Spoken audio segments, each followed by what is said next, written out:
Glória a Deus pelos momentos de adoração. Aleluia.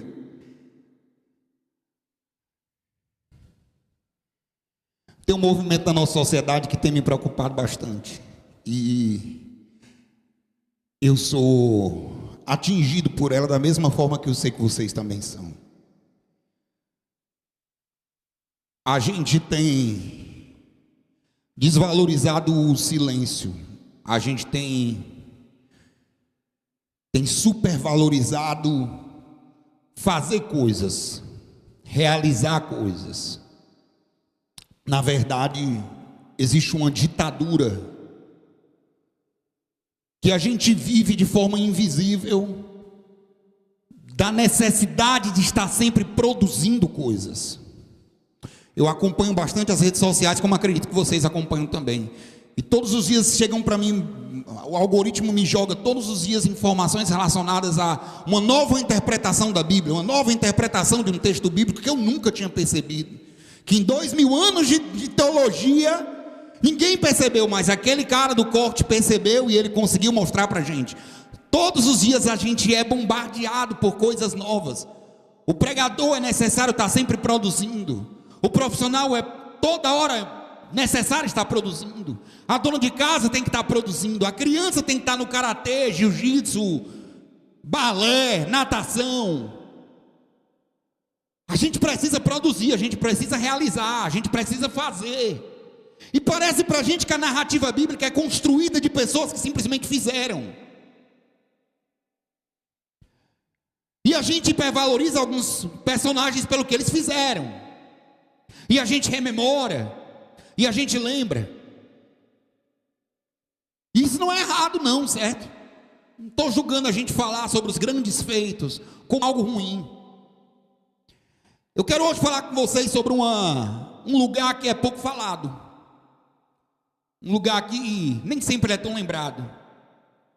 Mas que para mim, quando o Senhor Espírito Santo me tocou, e eu falei, Senhor, o pregador sempre tem uma responsabilidade muito grande. Porque o pregador precisa, antes de todo mundo ser atingido por aquela mensagem, ela cria um significado muito profundo na vida dele, para que quando ela comece a caminhar por dentro do pregador, ela tome de conta dele de tal forma que ele consiga expressar aquilo que ele já está sentindo, aquilo que ele já está vivendo, aquilo que ele experimentou com aquela mensagem. Eu quero falar com vocês de um lugar pouco frequentado nos nossos cultos, pouco falado nos vídeos, pouco falado nos recortes da internet. Nós vamos falar sobre o Ribeirão de Besós. Eu sempre digo que essa passagem, se eu pudesse colocá-la numa biblioteca, eu queria que ela ficasse exposta num vidro, e que esses poucos versículos desse texto eu queria que estivessem emoldurados na biblioteca da minha casa, para que eu pudesse olhar para esses versículos todo dia e me lembrasse dos ensinamentos profundos que o Senhor está me ensinando, de todas as referências que estão contidas nesses poucos versículos, no resumo do que é o amor de Deus e o olhar de Deus a nós, nesses poucos versículos. Eu quero falar com vocês do Ribeirão de Besós. Acredito que nem todo mundo conheça isso. Vamos abrir a palavra de Deus em 1 Samuel 30, versículos do 1 ao 6. Abra a palavra de Deus. Eu vou ler junto com vocês aqui no telão, certo? 1 Samuel 30, do 1 ao 6. Vamos lá. Vou pegar minha versão.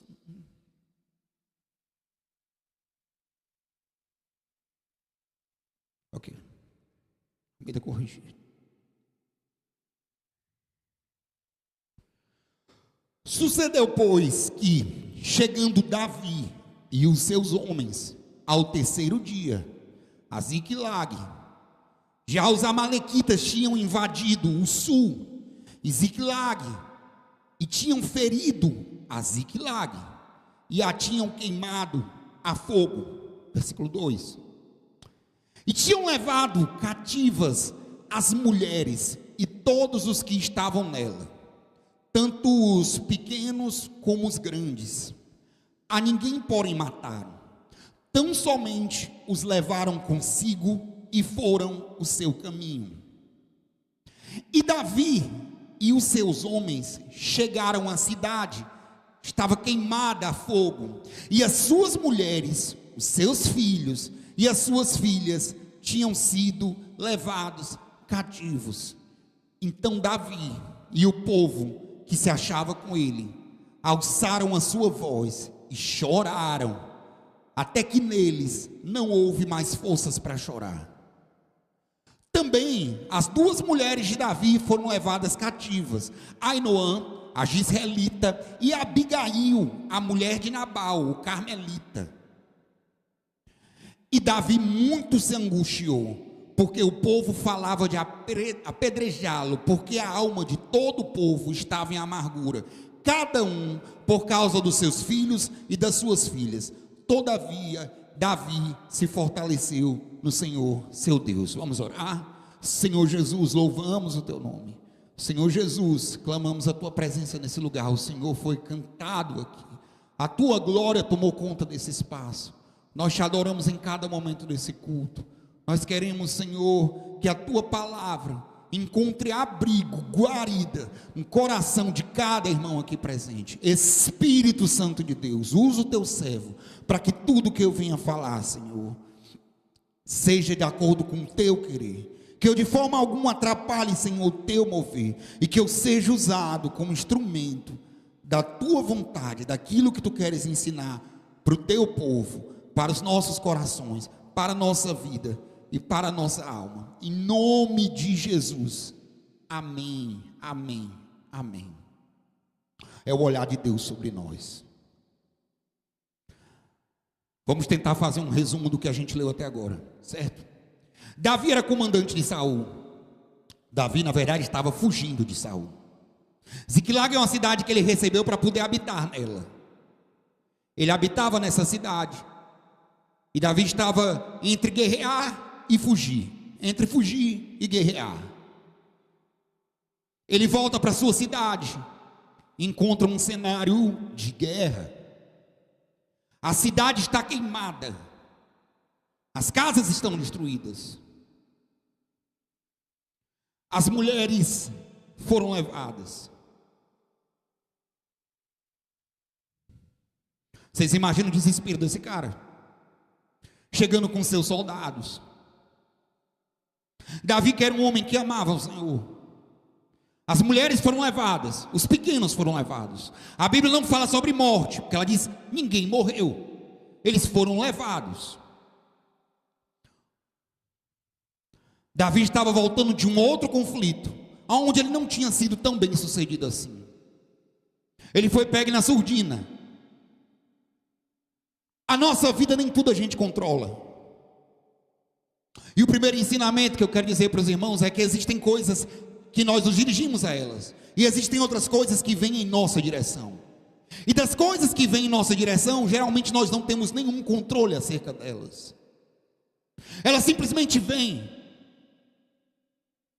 É um falecimento, é uma doença, é um desemprego, é uma dívida, é uma batida de um carro, é um problema de saúde, é um problema emocional. Existem coisas que estão fora do nosso controle, absolutamente fora do nosso controle. Davi provocou situações que ele foi responsável por elas. Mas aqui nós temos um Davi, comandante de um exército, com seus homens, que está diante de uma situação a qual ele não tem nenhum controle. Eu quero tratar com vocês hoje sobre cansaço. Cansaço. Cansaço não é fraqueza. Cansaço não é desistência. Cansaço não é irresponsabilidade. Cansaço não é abandono. Cansaço é limite. Cansaço é aquilo que vem para mim e eu já não consigo gerenciar. Nós estamos criando um pano de fundo para entender essa situação de Davi. Davi vem com seus guerreiros, ele está numa cidade, ele chega na sua cidade, e as suas mulheres, as mulheres daqueles soldados, os senhores, os idosos, os jovens, as crianças, foram todos levados. Eu quero que agora a gente veja os versículos 9 e o versículo 10, desse mesmo capítulo de 1 Samuel 30. Por favor, mídia.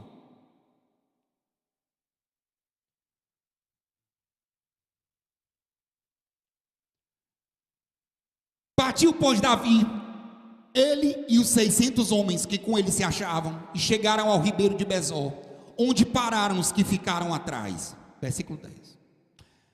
E perseguiu-os Davi, ele e os 400 homens, pois que 200 homens ficaram, por não poderem, de cansados que estavam, passar o ribeiro de Besor. Chegamos a um ponto super importante. Davi chega à sua cidade, as mulheres foram levadas, o desespero toma de conta desses homens, e os versículos anteriores falam que aqueles homens ficam desesperados. Nós já lemos que eles estavam pranteando, eles estavam desesperados porque eles não sabiam onde essas mulheres estavam. Não existia rastro, não existia vestígio, não existia sinal. Aqueles homens já estavam submetidos a estresses e batalhas passadas, e a única coisa que eles faziam, queriam chegar, era suas casas, se alimentarem, verem seus familiares, terem refrigério nos braços das suas esposas. Eles estavam mentalmente cansados, eles estavam fisicamente cansados. Eles eram 600 homens. E quando esses homens olharam e não viram suas esposas, a primeira reação deles, o capítulo nos fala, é julgar a Davi. Eles olharam para Davi e disseram: tu és o culpado. Nós somos assim com as coisas na nossa vida. Nós queremos encontrar um culpado para tudo. Quando a dívida chega, nós culpamos quem? O governo. Quando é o governo que a gente gosta, a gente culpa o quê? A situação financeira.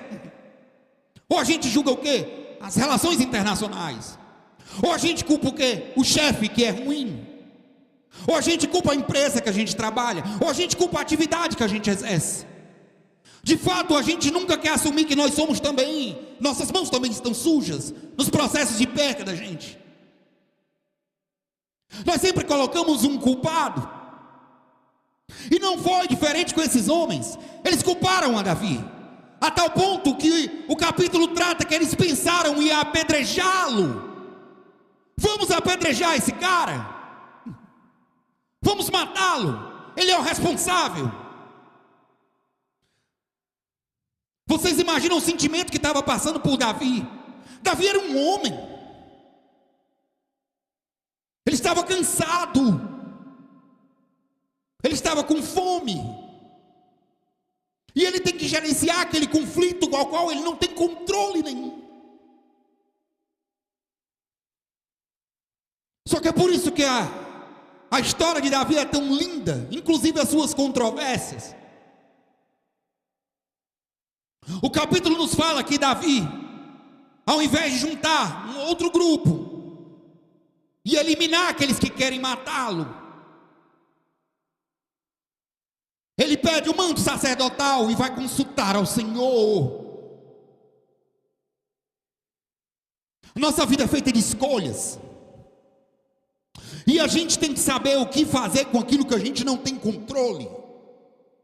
E a gente precisa aprender a gerenciar os momentos onde nós não temos qualquer tipo de força para atuar sobre o que vem sobre nós. E o ser humano tem duas chances, tem duas frentes quanto a isso. Ou ele se rebela contra Deus e revolta-se, ou ele se volta ao Senhor e diz: Senhor, eu estou completamente desesperado, eu não tenho o que fazer, eu não tenho controle. Eu já passei por uma situação assim. Você também já passou por uma situação assim, eu acredito, onde você diz: não existe nada que eu possa fazer agora que vai resolver o meu problema. Ai, disso Davi sabia. Davi entendia isso. Por mais que algumas vertentes da teologia moderna queiram comprovar cientificamente, ou queiram encontrar uma explicação racional para a vitória de Davi sobre Golias, nós sabemos que a vitória de Davi sobre Golias foi sobrenatural. Naturalmente o gigante esmagaria Davi. Seria um processo natural. Mas é por isso que nós vivemos o sobrenatural. O sobrenatural diz o seguinte: por mais que a arma de Davi não fosse uma arma tão frágil quanto parece, e por mais que a ciência queira mostrar que na verdade Davi atingiu um ponto exato, com a pedra exata, com o movimento exato, o que aconteceu foi: gigante, você luta com as suas próprias forças, eu luto com Deus, é Deus quem vai lutar por mim. Esse era o Davi. Davi já tinha um entendimento desde cedo que a luta não era dele, que a luta era do Senhor. E a primeira coisa, a primícia de Davi frente ao seu problema foi se jogar aos pés do Senhor e dizer: me ajude, Senhor. Eu imagino o que é que eu faria. Minha vida estava em risco. Homens soldados sedentos com raiva: cadê minha mulher? Me empurrando, resolva meu problema agora. O meu corpo cansado. Situações limites levam o quê? A reações limites. A reação limite natural nossa é o quê? A manutenção da nossa vida. Mas Davi não. Ele se aconchegou a Deus e: me ajude, Senhor. E a palavra de Deus avança e diz que Davi escutou Deus dizendo: vai e procura, você vai achá-los. Vocês estão entendendo que Davi não tinha nenhum tipo de referencial para seguir? Não existia rastro, não existia para onde Davi seguir, não existia onde procurar. O diagnóstico de um câncer terminal é ir para lugar nenhum. Para onde eu vou? O diagnóstico de que seu parente está no hospital e não tem chances de recuperação.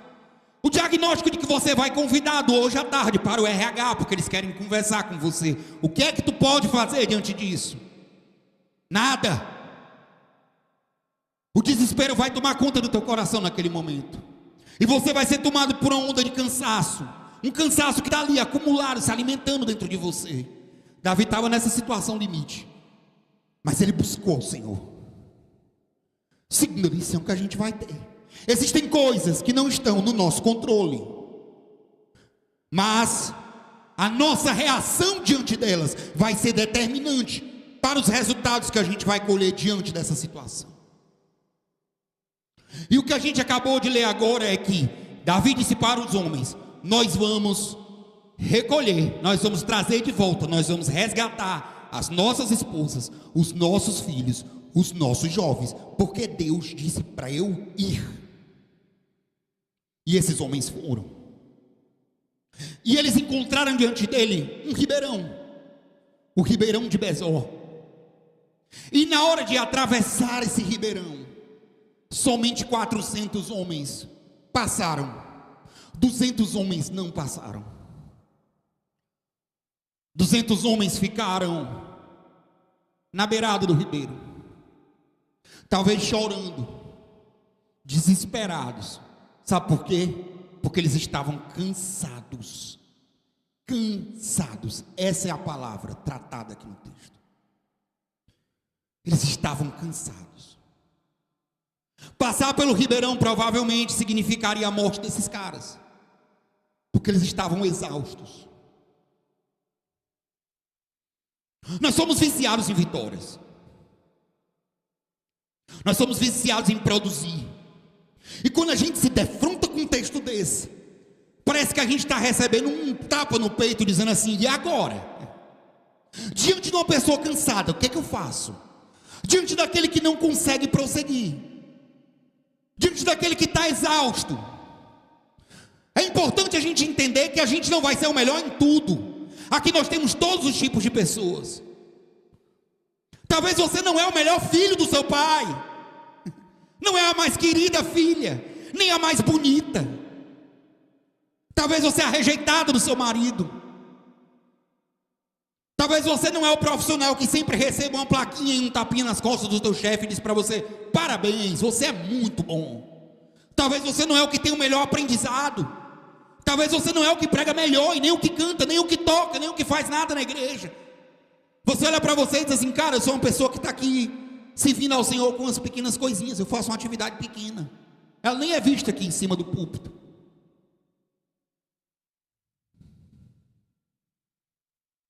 Talvez você é um cansado. Talvez você seja só um guerreiro cansado. Uma mãe cansada, que está vendo o desespero chegando para você, e vê os outros se mobilizando também, e fazendo suas respostas, e tomando parte da vitória, e pegando seus cajados, e lutando e partindo para o fronte. Mas você diz: eu não tenho força para fazer isso, eu não consigo, eu vou entrar no riacho e eu vou morrer. Esse riacho se tornou para você lugar de morte, e você talvez ache culpa nele. Diga: esse riacho é o culpado. Esse riacho é o culpado de eu não conseguir achar minha esposa, de eu não conseguir um emprego. Esse riacho é o culpado de eu ter sido desempregado, de eu estar com essa dívida. Esse riacho se torna um instrumento que é da sua raiva, da sua resposta. Mas é interessante que esses soldados estavam lá deitados, e eu quero abrir um parêntese com você bem forte. Esses caras não estavam desistindo das suas esposas.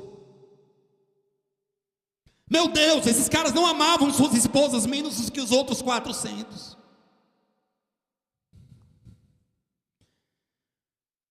Eles não eram pessoas que estavam desistindo. Eles não eram desistentes. Eles não eram fracos. No melhor termo da palavra, eles não eram vadios. Não eram pessoas que estavam ali: não estou nem para minha esposa, para meus filhos. Eles não eram desistentes. Eles eram cansados. Nós vivemos um dilema na teologia pastoral hoje muito grave.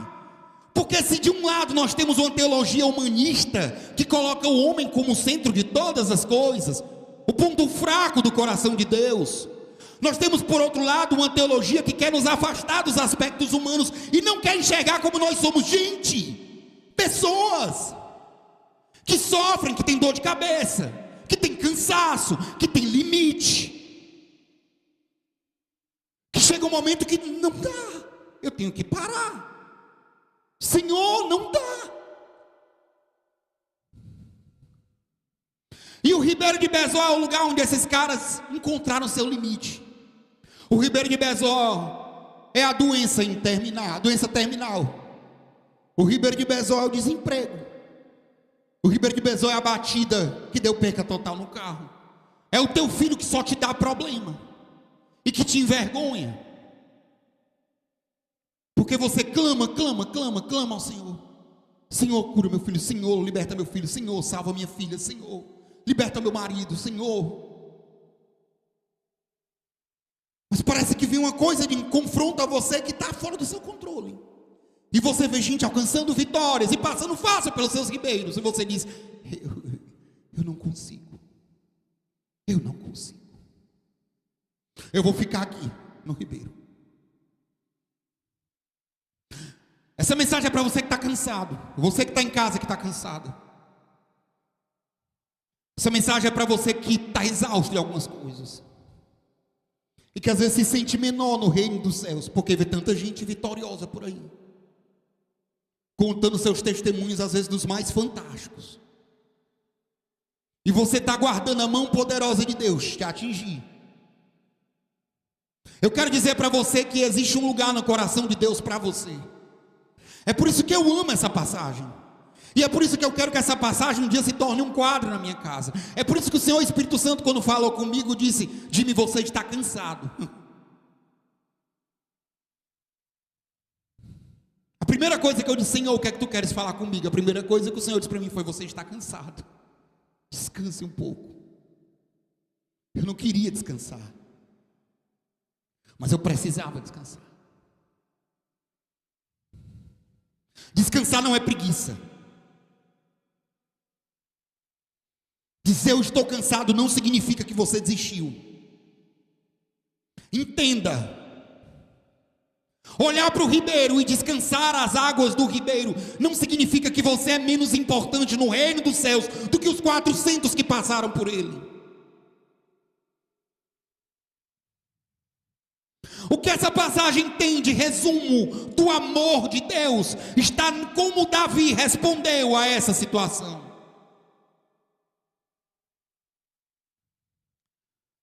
Porque a gente vive num mundo de vitórias.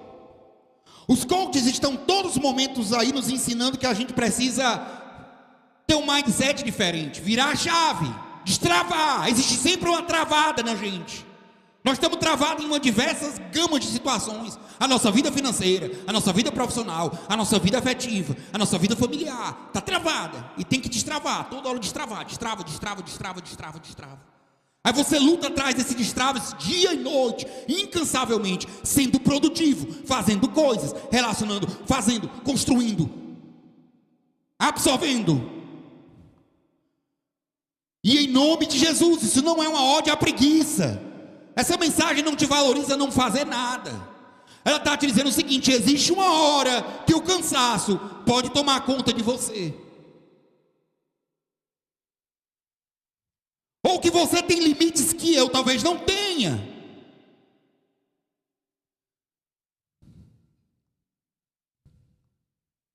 O apóstolo Paulo nos fala o seguinte: aquele que valoriza a si mesmo, sem ser, ele está errado.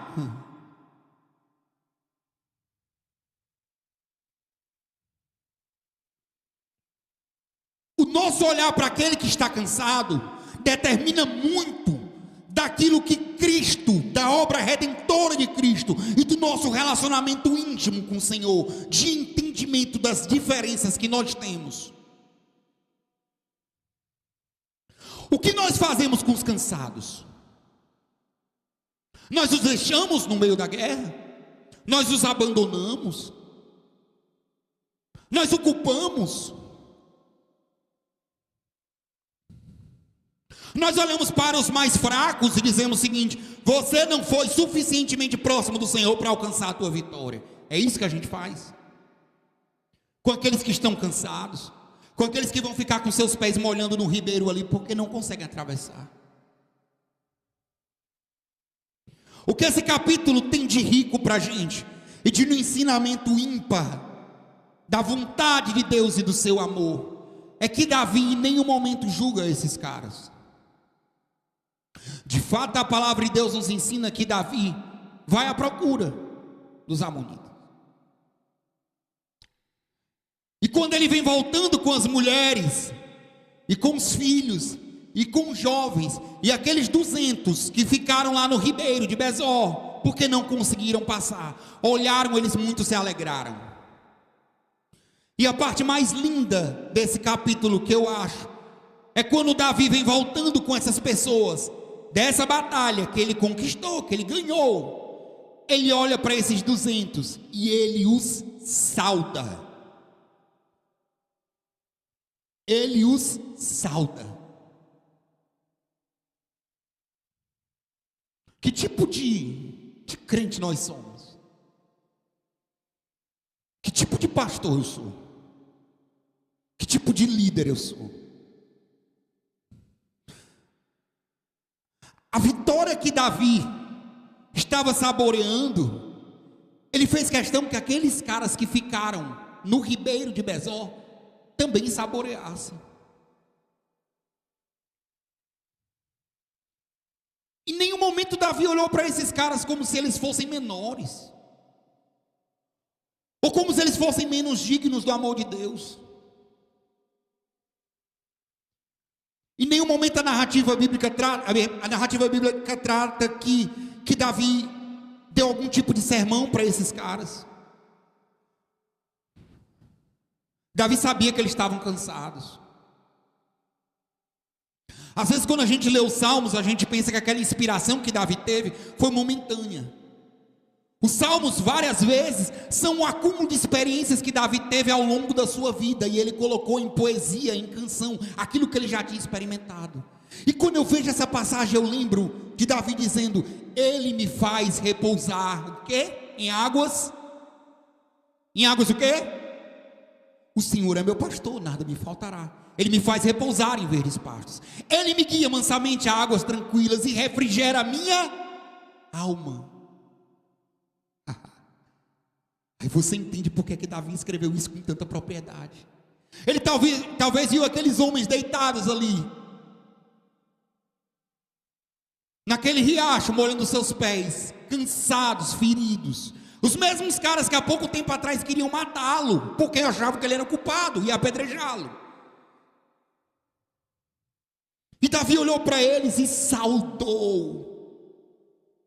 Essa vitória é nossa, é de vocês também, cansados. Vocês são tão dignos dela quanto eu.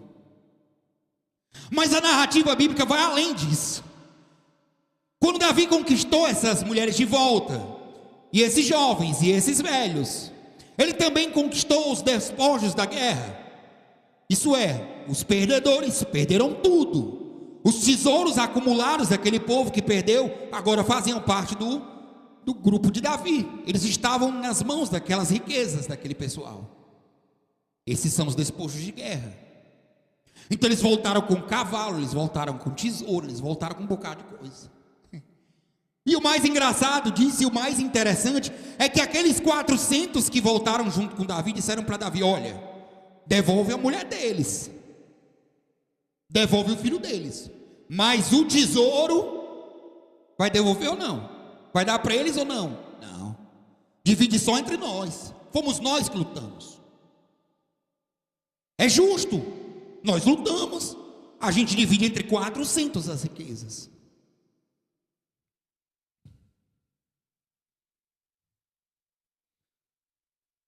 E a Bíblia fala que Davi se revolta com essas pessoas.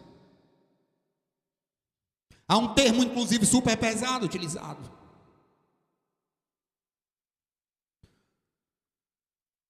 Davi estava reproduzindo exatamente o que Deus pensa acerca de nós. A vitória não é do mais forte. A vitória não é daquele que tem um braço mais poderoso. A vitória não é sua que consegue passar pela situação e não sofrer. Eu te dou parabéns se você passou por essa vida e nunca teve uma crise de ansiedade. Eu celebro a sua vida se você nunca teve depressão. Eu me alegro com você. Parabéns para você. Mas existe gente que ama Jesus, que serve a Jesus, que louva a Deus, que é servo bom e fiel, mas que está cansado, que tem suas crises de ansiedade às vezes escondido, porque não revelam para a gente, porque não querem aparentar o cansaço. Eles querem performar bem no reino dos céus. Eles não querem chegar à comunidade e aparentar nos seus olhares o preto do choro. Porque quando alguém perguntar se você está bem, meu irmão, e você disser não, não está, o que a gente faz com isso? Eu já fui uma pessoa que alguém disse para mim: eu não estou bem. Eu disse: meu irmão, Deus te abençoe. Eu deixei a pessoa lá, abandonada. O ribeiro de Besor pode ser lugar de morte para alguns, mas o ribeiro de Besor também pode ser um lugar de cura, de recuperação, pode ser um lugar de descanso nas águas tranquilas e de refrigério da alma.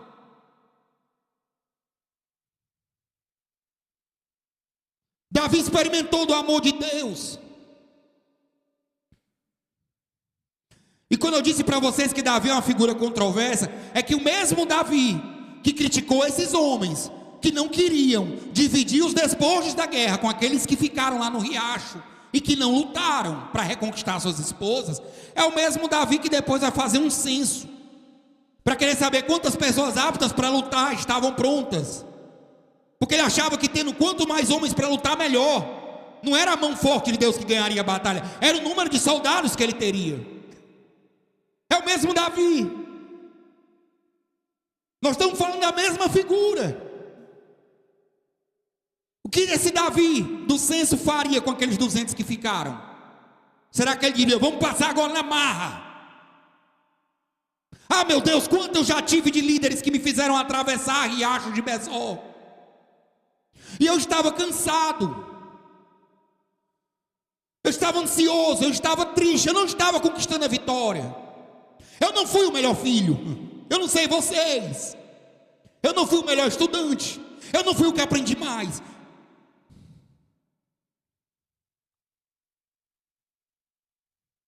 E é difícil você viver num mundo onde as pessoas são sempre tão produtivas. E no reino de Deus, que é para ser o nosso lugar de descanso, de aproximação, de carregar o fardo do outro, de carregar o outro nos braços. A gente encontra gente que fala sobre performance. Produza, faça, realize, conquiste, chegue, lute, ganhe. Faça.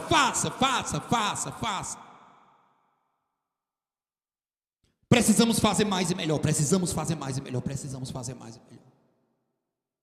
Precisamos expandir, precisamos crescer, precisamos avançar, precisamos conquistar, precisamos. A nossa lista de conquista é infindável.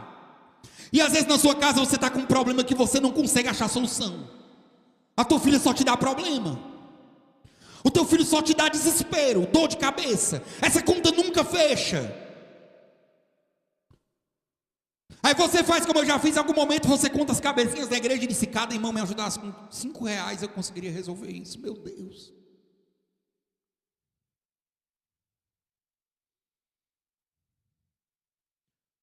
Está na hora de não partirmos para o outro extremo. Existe um extremo aí que está crescendo, de que a Bíblia precisa ser revista para agradar os interesses das pessoas. Mas existe um outro extremo, que diz assim: nós somos na verdade apenas produtivos, monstros sagrados da fé. Deixa os cansados para os outros cansados. Deixa os fracos para os fracos. Deixa aqueles que não conseguem lutar. Nós esquecemos que somos humanos, ilimitados e frágeis. O tempo luta contra nós. A adversidade vem ao nosso encontro e ela não é dominada por nós. A nossa mulher foi sequestrada. Você acredita de verdade que se Davi não tivesse consultado ao Senhor e tivesse ido pelas suas próprias pernas encontrar suas esposas e seus filhos, ele teria ganho essa batalha? Vocês acreditam nisso? Mas a ciência provará que de alguma forma, blá blá blá blá blá blá. Assim como a pedra que atingiu a cabeça de Golias, a ciência prova. Se não for a mão poderosa do Senhor sobre a mim e sobre a sua vida, nada você consegue fazer. Entenda, nada. Se você tem a capacidade intelectual de ser o primeiro, é porque a mão poderosa de Deus está sobre você. E se você não é o melhor aluno, a mão poderosa de Deus continua sobre você. Ele cuida do cansado e do abatido. Ele te refrigera. Ele tem para você o que poderia ser um instrumento de morte, um riacho profundo, como águas que vão acalmar o teu coração. Você que está em casa, que está cansada, que está sobrecarregada, que está fatigada, o Senhor tem para você um riacho para você banhar os seus pés, para que você encontre descanso nele.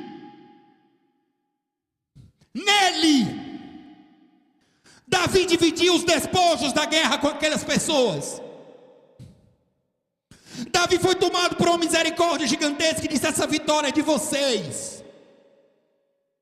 Esse é o amor de Deus. Esse é o amor de Deus esquecido. A poesia do amor de Deus não está naquilo que a gente consegue fazer, mas naquilo que Ele já fez, naquilo que Ele pode fazer. E o nosso papel, quanto seres produtivos, aquele que aguenta o tranco, aquele que trabalha 3 turnos, é dizer para o mais fraco: o Senhor veio para te salvar. Eu carrego contigo, eu luto contigo. É por isso que nós estamos em comunidade. O nosso papel enquanto comunidade é suportar uns aos outros, fazer com que o jugo seja suave. Em Mateus o Senhor fala disso para a gente. Ele é manso, o jugo dele é suave. e o fardo dele é leve. Essa é para ser a nossa caminhada, queridos. Essa é para ser o nosso olhar sobre a vida. Auxiliar aqueles que estão cansados, não deixá-los na beira do caminho. Não olhar para eles como aquela parte mais frágil que merece ser desmerecida, ou que me puxa para baixo. Eu detesto esse termo. Pessoas que te puxam para baixo. Quem é que te puxa para baixo? Aquele que não consegue chegar no mesmo resultado que eu chego. Essas pessoas puxavam Davi para baixo, ou não? Sim! 200 homens que não foram lutar. Eu vou resgatar a tua mulher. Imagina a vergonha dele. Kathleen foi resgatada. Eu fico na beira de um riacho. Alguém volta com Kathleen. E o chefe do comando diz: essa vitória também é tua, Dmitry. Só Deus faz isso. Só Deus faz isso. A vitória não é do mais forte, nem do que corre melhor. É do fiel e sincero, que segue junto ao Senhor. A gente canta isso. Não é a tua performance que vai determinar a ação sobrenatural de Deus sobre a minha e sobre a tua vida.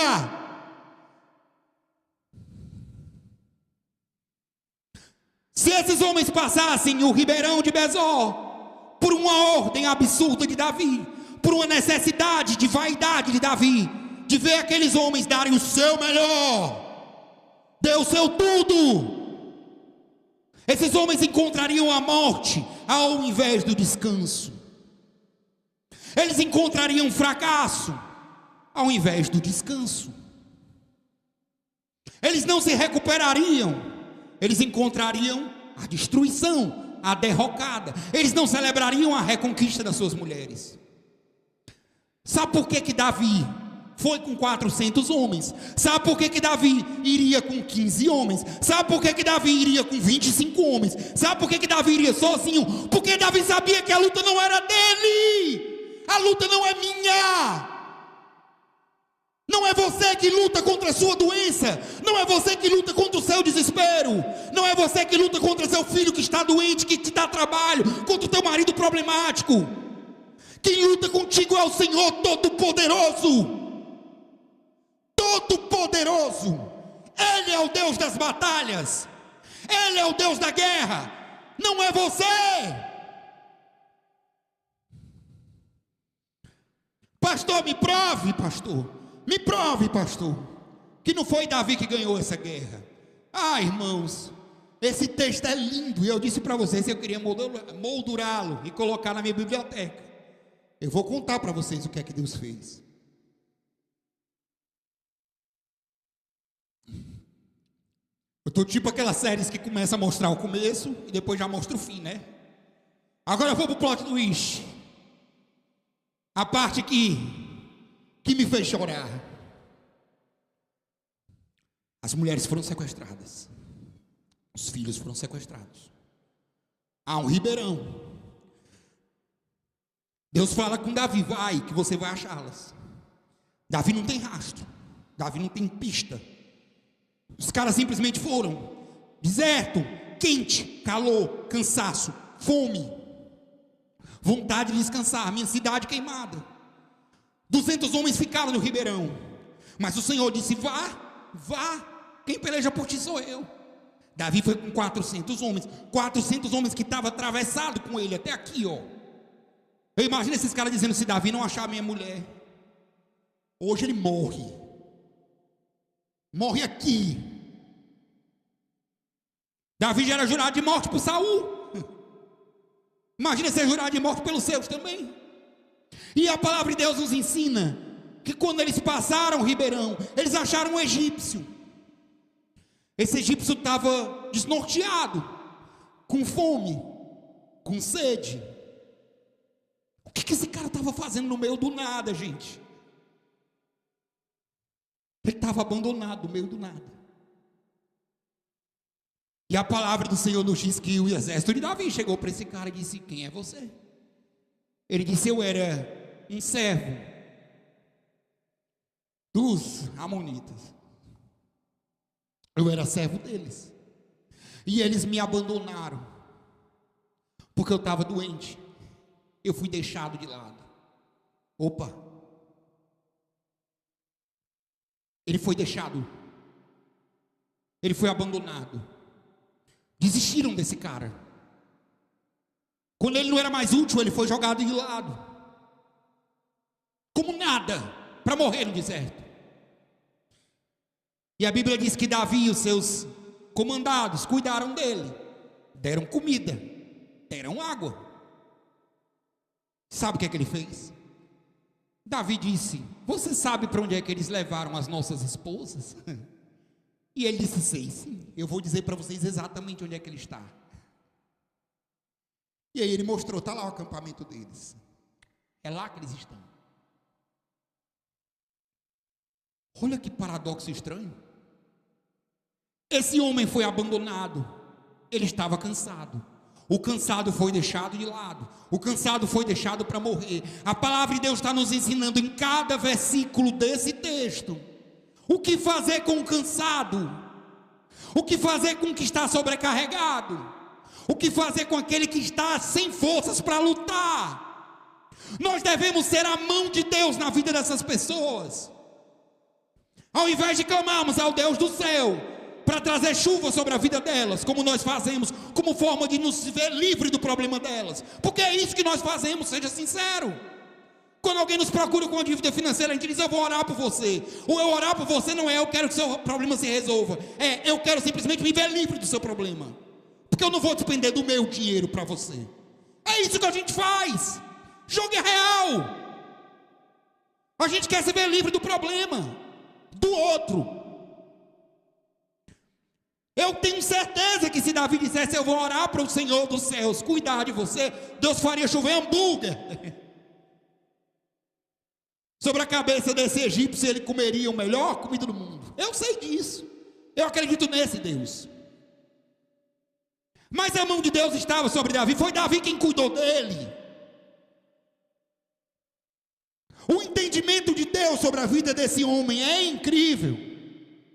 O relacionamento que ele tinha com o Senhor de profunda intimidade é incrível.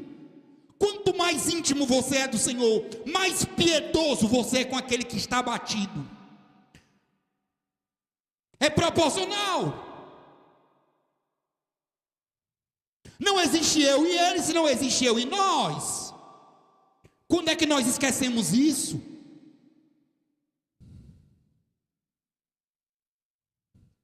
Meu Deus, quando é que nós esquecemos isso? Seja instrumento de Deus na vida de alguém que está fraco e cansado. Alimente-o. Confie na mão poderosa de Deus. Divida os despojos de guerra em nome de Jesus. Não seja como os 400 que acreditavam que a luta tinha sido ganha por eles. Vocês acabaram de ouvir: se não fosse o egípcio abandonado, se não fosse o egípcio que estava cansado, que foi desistido por aquele povo ruim, por aquele povo mau, por aquele povo pagão, se não fosse aquele egípcio cansado dizendo: eu sei onde os que me abandonaram estão com suas mulheres, eles não teriam achado as suas esposas.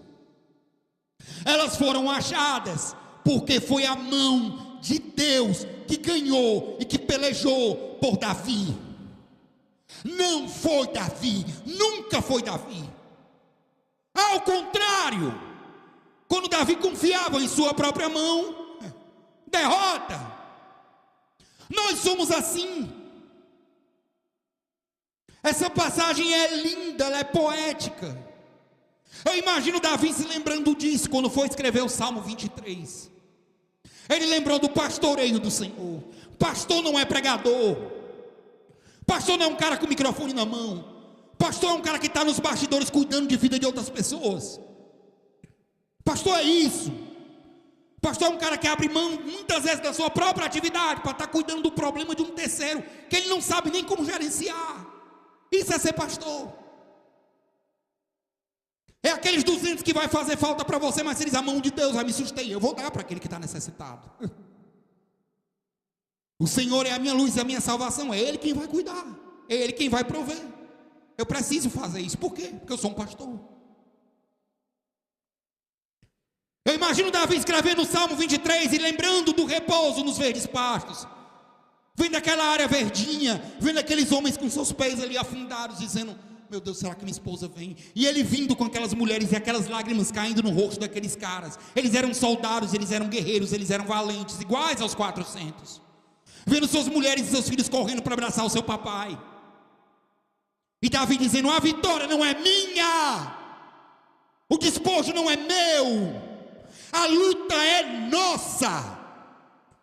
Igreja Batista Ágape, a luta é nossa. Os nossos fracos são nossos fracos. A gente cuida deles, a gente ama eles, a gente cuida dos problemas deles. O problema deles é nosso, e a gente celebra a vitória deles como se fosse nossa, porque ela é nossa. Porque não é pelo nosso braço, não é pela força do braço do homem, mas pela ação poderosa na mão de Deus. O Senhor Jesus nos diz: vinde a mim, todos vós que estáis, falem comigo, estáis, e o quê? E eu vos, eu não vou te abandonar, eu não vou desistir de ti, eu não vou te deixar em casa minguando. Você que está em casa, você que está vendo essa pregação no futuro, essa é uma mensagem de esperança. O Senhor não vai te deixar passar por esse problema que você está passando e você acreditar que não tem solução. É a forte mão de Deus que vai te visitar. E eu clamo ao Deus Altíssimo para que o nosso coração, para que a nossa mente esteja conectada para o Senhor, para que a gente seja instrumento de Deus no cuidado e na recuperação e no acolhimento e na chego às pessoas que estão cansadas. Em nome de Jesus. Por fim, eu encerro essa mensagem dizendo aos amados que deixem de seguir o fluxo desse mundo, deixem de seguir a doutrina do diabo, que impõe sobre nós um peso maior do que aquilo que o Senhor quer que nós venhamos a carregar, um peso de produtividade gigantesca, que nos impede de celebrar, que nos impede de olhar para o outro com um olhar misericordioso, que vê o mundo entre vencidos e vencedores, que olha para aquele que está abatido e simplesmente olha para ele. Isso é doutrina de demônios. Nós não somos coaches da fé nessa igreja. Nós não somos. Nós somos homens e mulheres que amam a vida das pessoas que chegam aqui, cansados, abatidos, sobrecarregados. Encontrem alívio no riacho de Besor. Nunca será essa igreja um instrumento de morte. Nunca será. Aqueles que chegarem aqui cansados e não conseguirem dar passos adiante, eles ficaram descansando no riacho, molhando seus pés, para que aqueles que estão mais fortes e lutem pela mão de Deus conquistem a vitória. E nós vamos celebrar todos em conjunto. A vitória é nossa. Nossa, não é minha somente, é nossa. Aleluia. Feche seus olhos, vamos orar ao Senhor Jesus. Jesus amado, nosso Senhor, obrigado pela tua palavra, obrigado pelo ensinamento da tua palavra, obrigado pelas gotas, Senhor, de sabedoria da tua palavra. Obrigado, Jesus, porque cada momento a tua palavra nos confronta, ela nos envergonha e ao mesmo tempo ela nos coloca para cima, porque nós entendemos o teu amor, Jesus, tão grande, que nos torna vencedores em nosso cansaço, que celebra conosco uma vitória que a gente não lutou. A luta, Senhor, a vitória é tua. O governo do mundo, o controle das nossas vidas está em tua mão. Por isso, Jesus, nós queremos, Senhor, reconhecer a tua soberania em nossa vida. As pessoas que estão aqui, Senhor, que estão desesperadas, que estão enfrentando seus dilemas, que nunca foram os melhores, aqueles que não têm os destaques, Senhor, que não tem algo interessante para postar nas suas redes sociais, Senhor, porque acha sua vida medíocre. Aquele que está lutando, Senhor, e não consegue ver um rastro. Jesus, Jesus, em teu nome eu clamo. Traz um ribeiro, Senhor, de Bessol na vida dessas pessoas.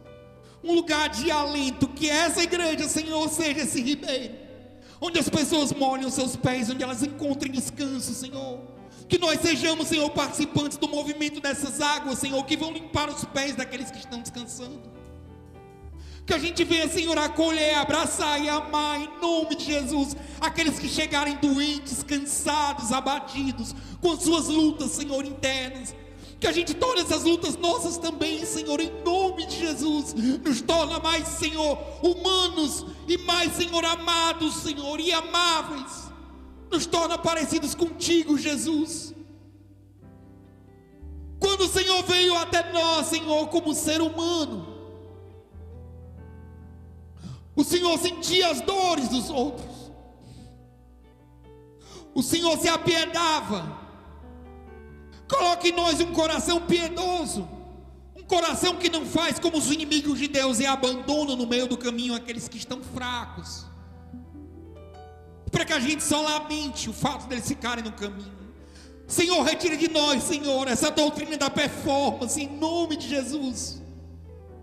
Coloque em nós, Senhor, a doutrina da confiança, da perseverança, da insistência, Senhor, em te conhecer e prosseguir em te conhecer, para que através, Senhor, do relacionamento contigo, o Senhor faça grandes coisas através de nós. Em nome de Jesus, visita os cansados e abatidos da tua igreja, aqueles que estão ouvindo, Senhor, nesse momento essa mensagem. Jesus, encontra o coração deles e traz para eles, Senhor, as águas do riacho de Bessol. Em nome de Jesus, nós louvamos o teu nome, agradecemos pela tua palavra, louvamos o Senhor por tudo que o Senhor é, por tudo que o Senhor faz. Nos ensina a te amar e nos ensina a amar o nosso próximo. Em nome de Jesus, amém, aleluia, amém.